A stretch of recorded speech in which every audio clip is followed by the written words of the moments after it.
Hey folks, Quill18 here, and welcome to an EVE Online tutorial for complete beginners. EVE Online is, it's by far one of the most epic sort of space simulator type games there is, kind of bar none. I've played tons of others. I've played some Elite, I've played the X series, I've played games from like 30 years ago, honestly, and really nothing matches up with EVE Online. Now, it does have this kind of scary reputation that it is hard to play and hard to understand as a result of having unbelievable depth and breadth of gameplay. And that is, those things are true. It's not so much that it's hard to learn, really, but it can look very imposing at first, and it is a game where you will always be learning. If you've played this game for 1,000 years, there's always something new that you're going to be learning about it, but that doesn't mean it's hard to get started. The other things that people always say about EVE is that it has brutally unforgiving player versus player conflict, as well as complex corporate politics. You got to get involved with these big groups of people to navigate. Now, it is very true that the most epic stories to come out from EVE involve massive player versus player and corporate espionage and politics and all those sorts of things. And they are an unbelievably cool part of the game if you want to get involved with that. But there's no reason that you have to. You can still have a ton of fun in EVE Online, playing on your own or maybe just with a couple of friends in a little corporation, all kinds of different things that you can do. For those of you who don't know, EVE Online it is free. You can download it for free either from the EVE Online website or from Steam, and you can play for free. There's no monthly fee either. Now, if you don't pay a monthly fee, you're known as an alpha clone in the game, and there are some restrictions to some of the things that you can effectively learn and develop. The thing is, you're not really going to bump into those limitations for a very long time. You won't really notice the difference between Alpha and Omega, so if you have a subscription to EVE, you are known as an Omega clone, and it opens up a few more skills. A lot of them are going to be like sort of later game for the most part. So if you want to try, you can do it totally for free. There is a link down in the description box to my recruit, or the description box, yeah, to my recruit a friend for this game. If you follow that to create your account, I believe what'll happen is you'll get, there'll be the info on that page. Your account, you'll get a whole bunch of extra skill points, and I get something too. I don't remember what it is though. Plex something. You can just look on the page and then figure it out. That's fine, but that's it. It's not an affiliate link. I'm not getting paid for anything like that. But if you are going to sign up to EVE, you probably want to sign up with a recruit a friend link from someone, because it gives you a nice little kickstart. With that in mind, what we're going to do is we're going to start and create a brand new character over here. This is on an alpha account, i.e. one that is just free that I'm doing here. We're going to start off, we're going to go through the initial tutorial. It's very recommended, by the way, when you play, do the tutorial, and then you're also going to want to do something called the career agents, and we'll look at those when we get into the game. The tutorial plus the career agents, which are effectively sort of an extended tutorial, will teach you like the vast majority of everything you need to know in the game, as well as it's going to start you off with a bunch of money, a bunch of free ships, a bunch of extra equipment and modules for your ships. You do not want to ignore those career agents, because they are just like, wow, this is a hell of a good way to get started in the game. The first episode here, in fact, most likely the first two, are going to be me going through the tutorial. Now, in real life, you can burn through the tutorial in 5 or 10 minutes if you know what you're doing, but here we're going to be explaining a lot of extra steps, giving you some context and everything. Now, if you feel that you don't need the tutorial itself, the initial game tutorial covered, you can skip to what will probably be episode 3, where I suspect we'll be doing the mining career agent and learning about mining.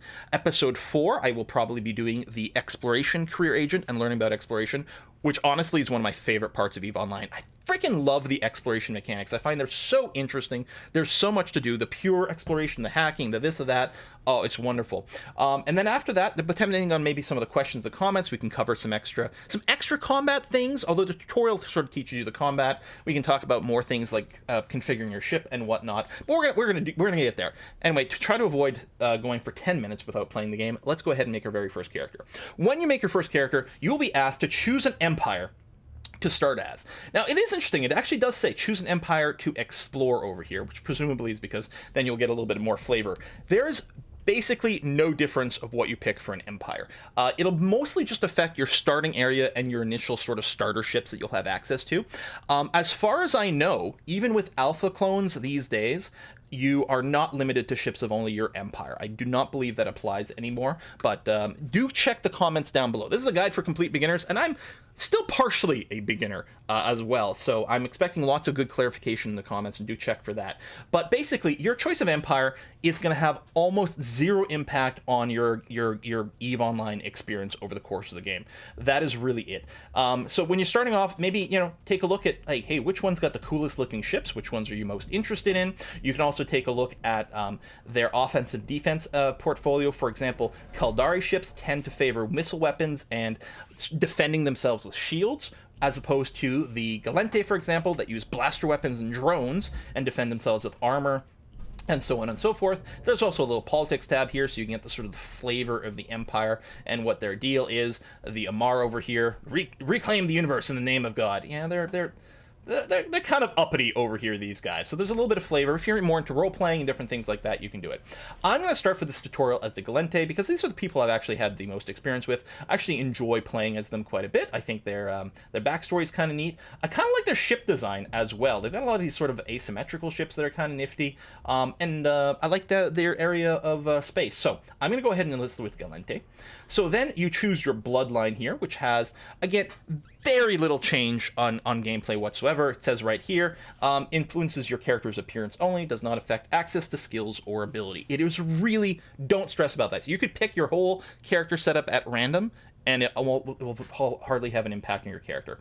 I'll just go ahead and choose this fella here from the main Gallente bloodline. That's going to be fine. Do the people say Gallente or Gallente? I'm assuming Gallente, but maybe I should have checked that before I got started. Anyway, here's our character creation screen over here. I'm just going to go ahead and randomize these various things because we're going to get into the game as quickly as possible. But there's a lot of character customization. Wow, this guy looks like he's out of a bad 80s movie. I love it. I love it. He's so terrible. Oh, he's wonderful. Oh, good stuff. In the game, I believe you can change your hair and your clothes fairly freely, but if you want to do like changes to your face structure, which by the way you can click and drag these things and have some pretty dramatic changes to your character's appearance, I think there you may have to spend some money for, like, you know, cosmetic surgery basically. But here's the thing about your character appearance: it's mostly not going to come up. The thing with your character is basically right over here. This is going to be your icon in chat, and that's basically the only thing your character appearance has any real impact on here in EVE Online, because mostly you're just going to be flying around a ship. Like, that is a bad dye job. I love this guy so much. I'm so entertained by this fella. So there we go. You're also going to choose your ancestry and your education. Again, very, very little impact on anything over here. It's going to, there's sort of a starting corporation. In this game, you will always be in a corporation. If you're not in a player-run corporation, you'll be sort of in a kind of generic-y NPC. NPC stands for non-player character, by the way. NPC corporation. It's not a real corporation, but as part of the gameplay, you're always part of something. So this will have a bit of an impact. Let's say we were activists and we're going to join the Federal Navy Academy over here, and our name is going to be, because we're going to be playing solo, we're going to be Quill Solo. Not Han Solo, but Quill Solo over here. Check availability. Excellent, we're good. That's going to be my character. Boom. This is what other pilots are going to see us as. Hey, I look real cool here. Done and done. And with that, we're going to jump into the actual tutorial over here. I'm going to go through all the tutorial steps. I may paraphrase some of the instructions. That way, what the idea is, when you play through and you do the tutorial itself, read all the text from their point of view of the tutorial, combine that with what you heard me say, and hopefully between the two you won't be too confused. So here's your vessel. In a second, Aura is going to talk to us. Hello. Captain, I realize this is your first flight, but I'm receiving a distress signal in your vicinity. It appears to be a Concord research vessel under attack from Seeker drones. The distress signal says they have data vital to fighting the Seeker threat. We should investigate this, Captain. Oh, turns out the ship has been destroyed. Vessel has been destroyed, but we may still be able to recover the data they mentioned. First, let's try finding the wreck in space. So, Aura here is going to tell us how to navigate our view. If you left-click and drag, which is what she's telling us to do here, you can look around this way. She doesn't tell you to do this, but the mouse wheel lets you scroll in and out, which is what I'm doing here. Now, for me, the default zoom behavior is kind of inverted from what I like. When I scroll the mouse wheel, to me it goes kind of backwards. By the way, you can play this entire game literally with just the mouse. You'd never have to touch the keyboard at all if you wanted to.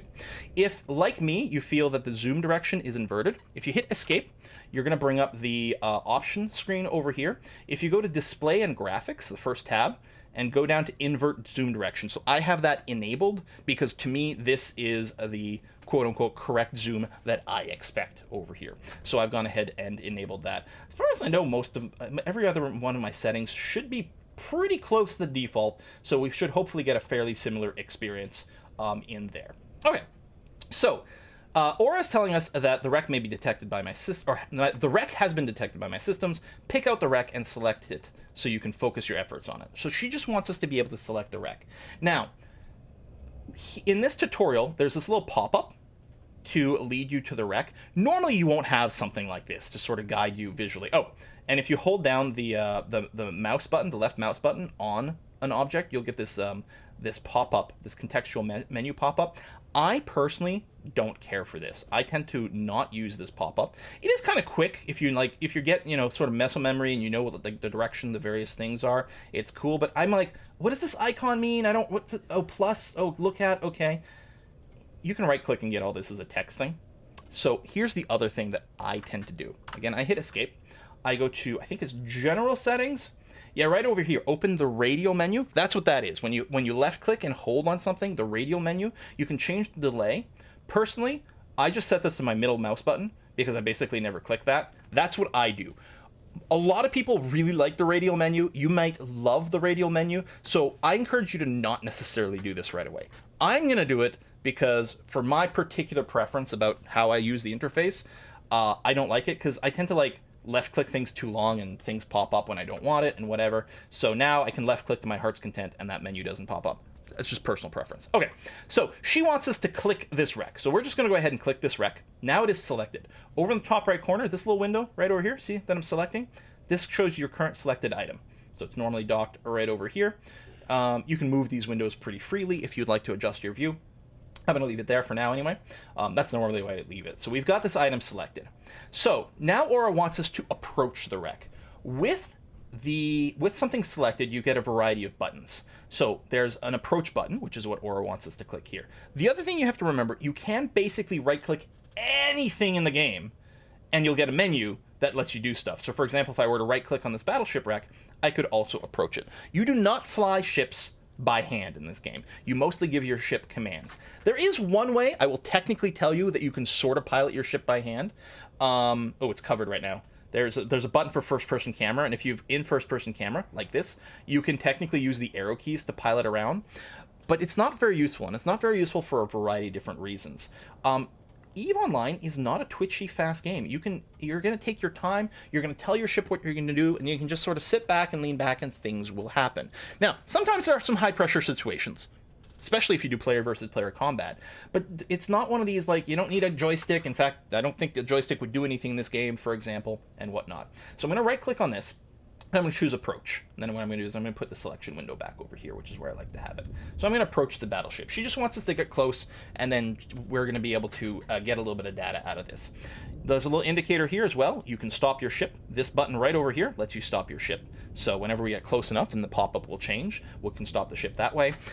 This is a place where the keyboard shortcut's very handy. The default command to stop a ship, I believe, is Control and Spacebar. You can check your shortcuts over here in the escape, and then hit shortcuts. You can check all your various keybinds over there if you want to know what something is. So I'm just going to hit stop the ship here because I'm pretty sure our momentum's going to carry us long enough. There it is. And that's going to be okay. Excellent. So we've done that. Now, we're about to be attacked. So Aura was able to download the core. That's great. But wait, there's an incoming enemy drone. Some people might panic at this point. We're actually okay. At this point, we're encouraged to look at the overview. The overview, see, we're going to get shot. It's fine. It's fine. Look, this is our health over here. We've got our structure, our armor, and our shields. Our shields are taking a little bit of damage. Let's not worry about it for a bit. Here's the overview. So the overview shows you all kinds of stuff in space that's nearby. This is a lot handier than trying to desperately look around and see what the heck's going on. You look at the overview. Something's in red. Red is bad. This is a bad guy.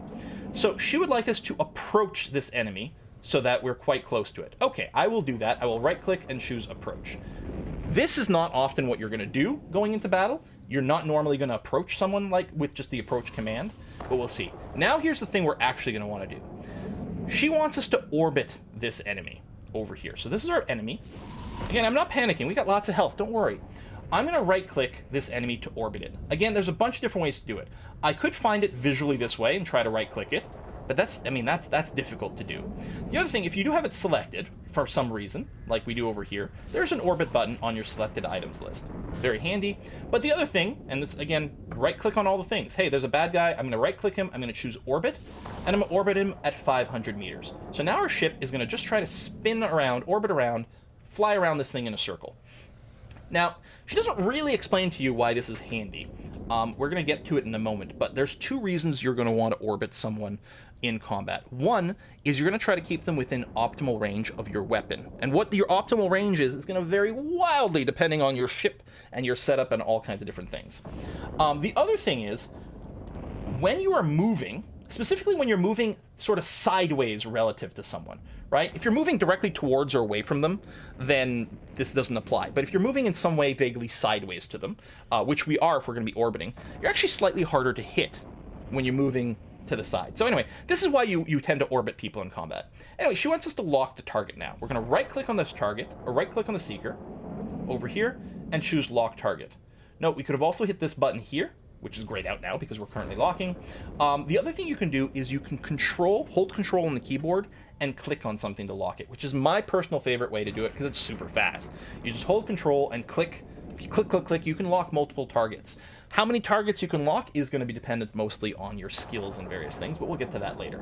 Now that we have the target locked and selected, and note, it took a couple of seconds for us to lock this target. Now we can start shooting. Down here we have our weapons. This over here is our only actual weapon over here. These are various modules. We have a miner, like a tool that we can mine asteroids, and we have an afterburner that can increase our speed. But we have one weapon here, a civilian Gatling gun.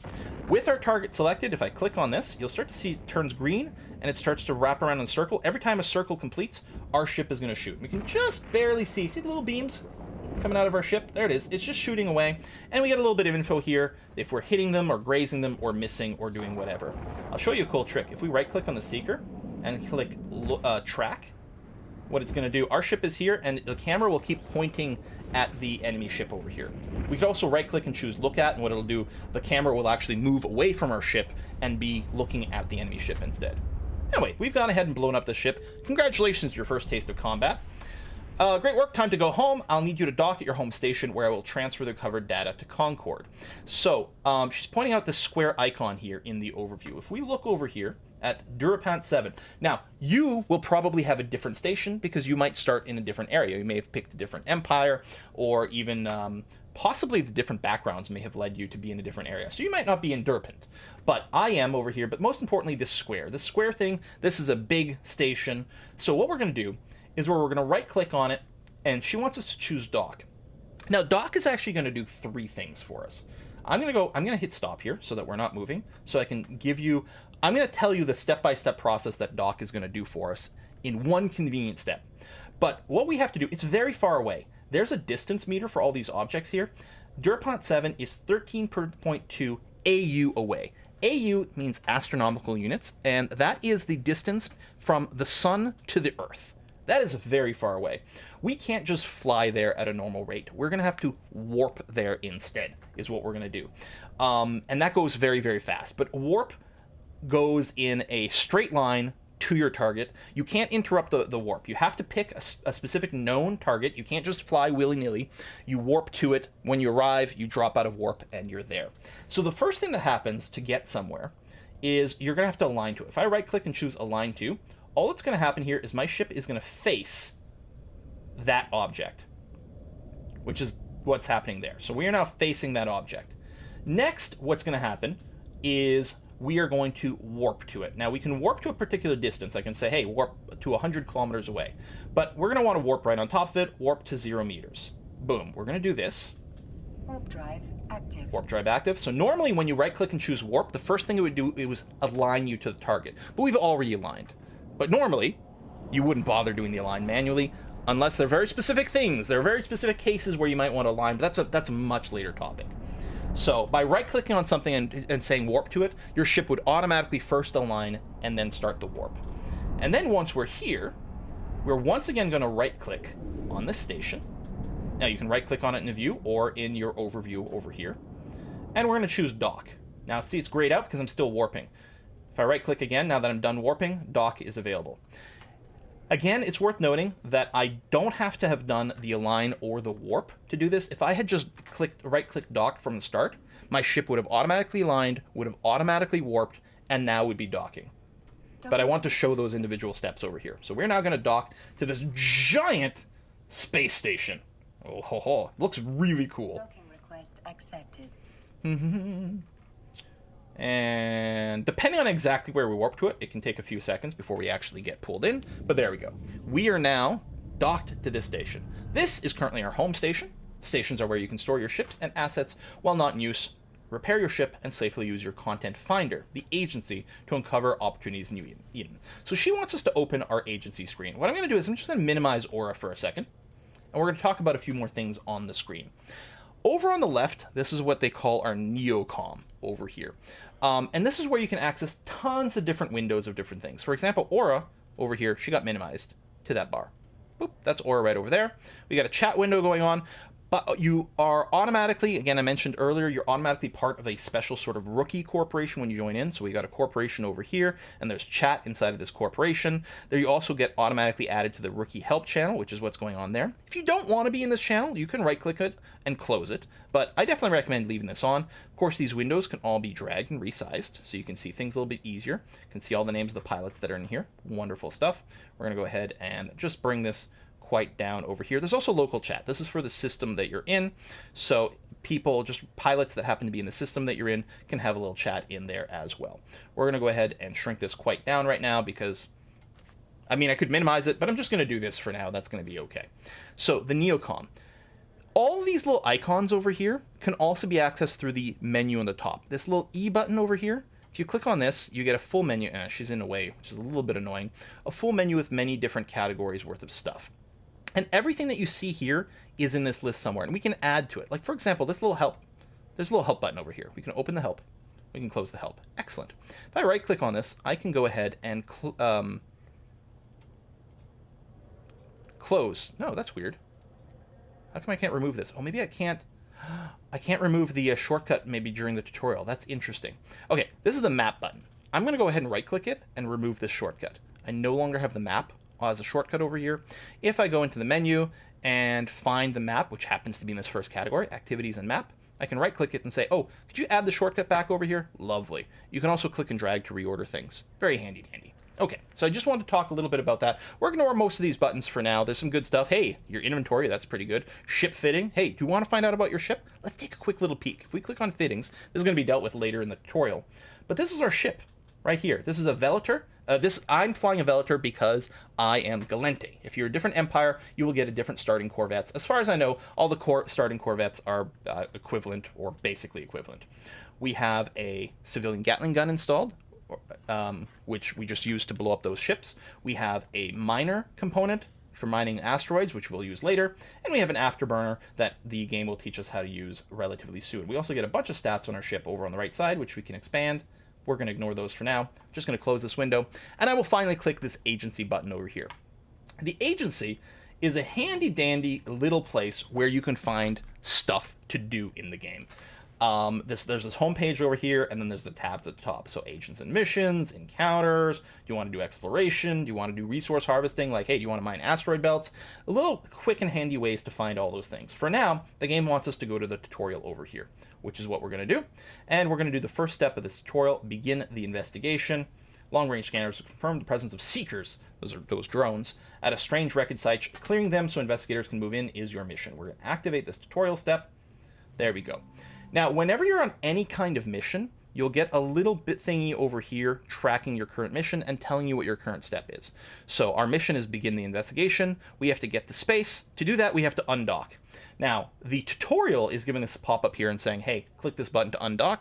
You can always do that. You can always hit this as well. There's a little shortcut over here for your current mission that makes it quite easy for you to see what the next thing is. Skilling spree over here, depending on when you watch this video, may or may not be a thing. This is sort of a daily little challenge for people. We're just going to go ahead and hide that for now. And you can do that. You can hide any of these by clicking on the little name. And if ever you're on a mission you want to stop, there's a little button here to do this. So I'm going to go ahead and undock as instructed. Takes a moment. There we are. Lovely. So we're now in space, and we need to travel to the mission location. When you're ready to begin your mission, warp to the mission site using the Warp to Location button on the info panel in the top left. So right over here, there's a shortcut to warp to location. You can only warp, I think I mentioned this, you can only warp to like a thing that you know about. You can warp to things on your overview over here, simply by picking something and right-clicking on it. They have to be at least 150 kilometers away, so I wouldn't be able to say warp to any of these as an example. Otherwise, you can't just warp to an arbitrary point in space unless you've bookmarked it, but that's for something later on. So the only way we can get to the site for this mission is by clicking on this button here, which is what we're going to do. So we're going to click on that. Our ship will automatically align to the destination, which is what it's doing here, and then it will initiate the warp. So I think it's going to send us... I'm not sure if it's sending us there or not. Don't worry about hitting things. Once you go to warp, you are, I don't know, in the phase state of reality or something. I don't know. You're in hyperspace or something. So you can't actually collide with anything during warp. That's perfectly fine.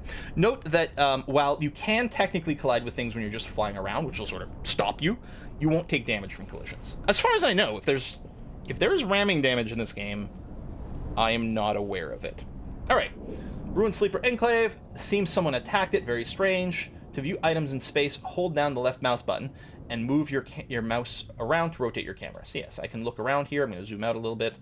That is kind of an impressive building that's all smashed up. As I said, this game does look lovely.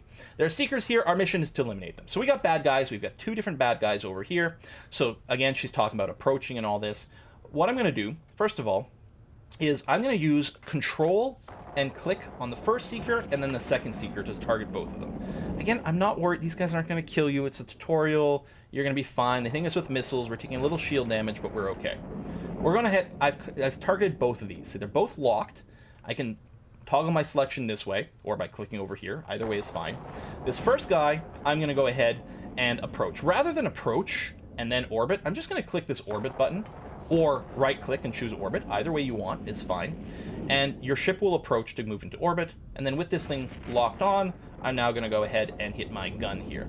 Note that there's hotkeys for this. The civilian Gatling railgun is hotkeyed to F1. You can see it in the little tooltip here. So if I were to just hit F1 or click, either way, my Gatling gun would begin to fire. So that's what we're going to do over here. And we're going to shoot on this ship. Pew, pew, pew, pew, pew. Just wait a second for this to happen. I want to talk about optimal weapon ranges and things. Now, this game is not all about combat. The tutorial is teaching you combat because it's a good way to learn about navigation, and also, you don't want to get into a fight and not know what to do. But you can go a long time without getting into any real combat. So that one's dead, so I'm going to now say I want to orbit the second one, and I'm going to go ahead and target with my Gatling gun on the second ship over here. There it is. Just keep it in view for flavor here. Looks cool. But I mean, I could look away. At this point, I could like be checking my email or something. Okay, that's a really bad thing to do in combat. But I'm very confident that we're going to win this one, so we're going to do that. And you can see things going back and forth. There's all sorts of different information and flavor about the different fights. Notice we're getting money added to our next bounty payout by killing these bad guys here. Now, these are non-player characters. They tend to be referred to in the game as rats, which I think may have been sort of short for like pirate. You know, pirates, rats, something like that. So if someone talks about ratting in EVE Online, they're talking about going around and blowing up these non-player character enemy ships.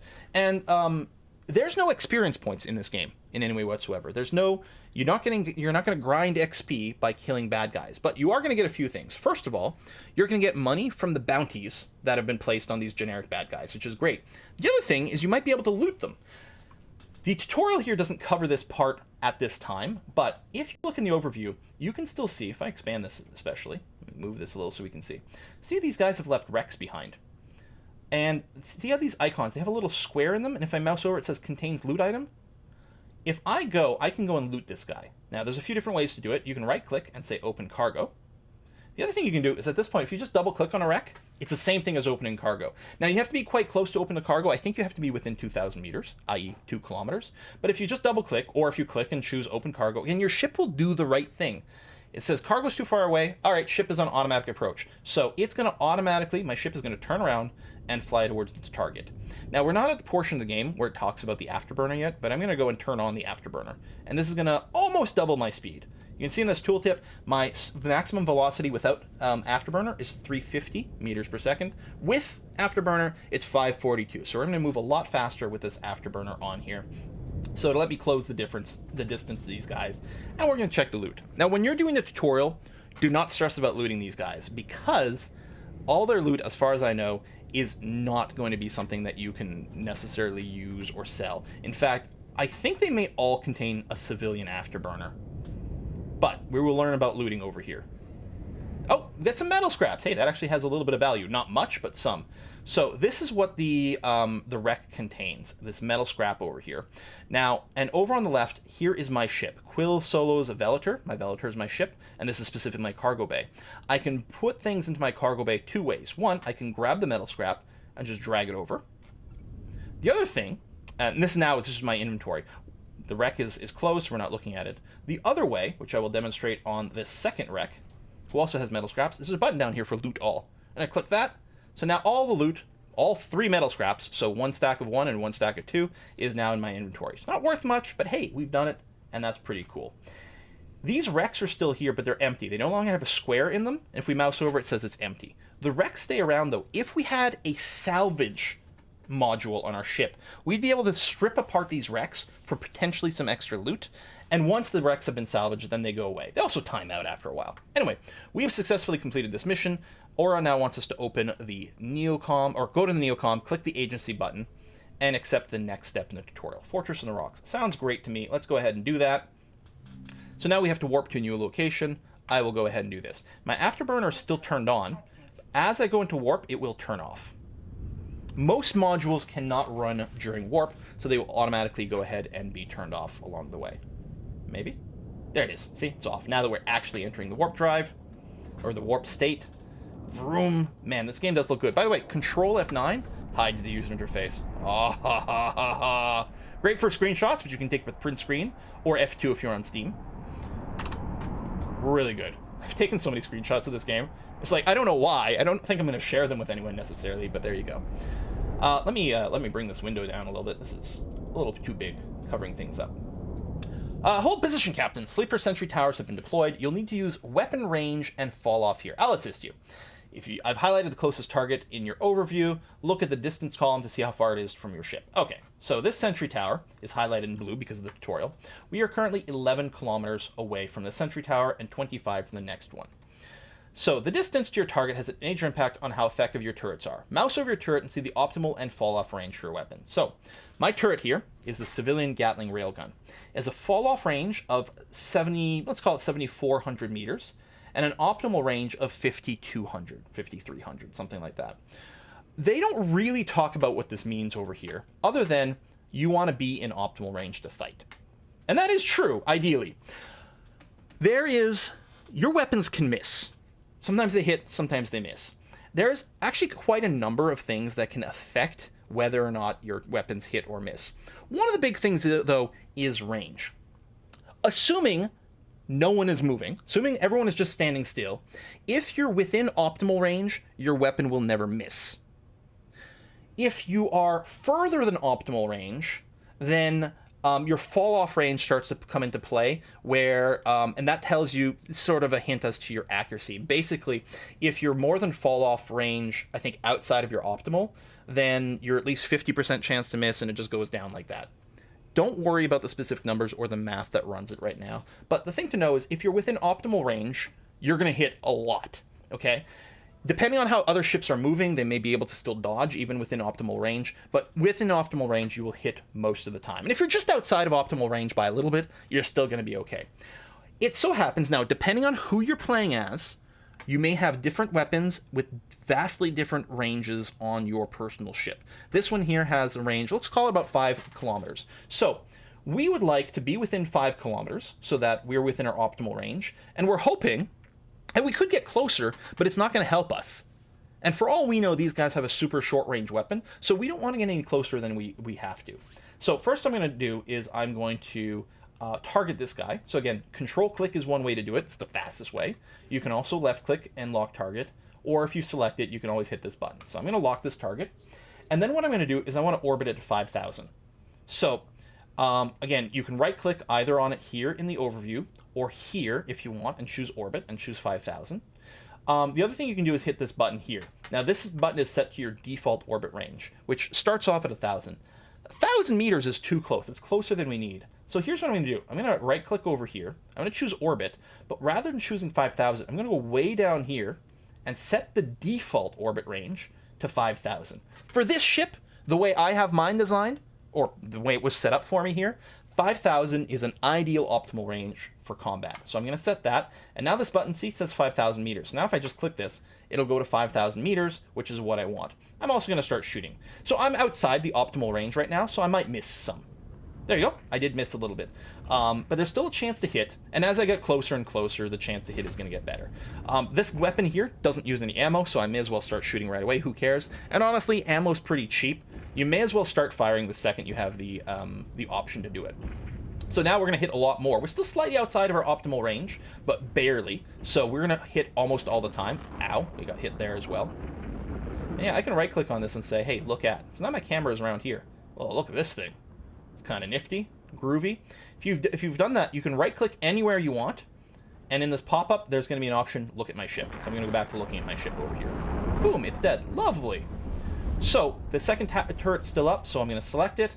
I'm going to orbit it at 5,000. I'm also going to lock the target over here.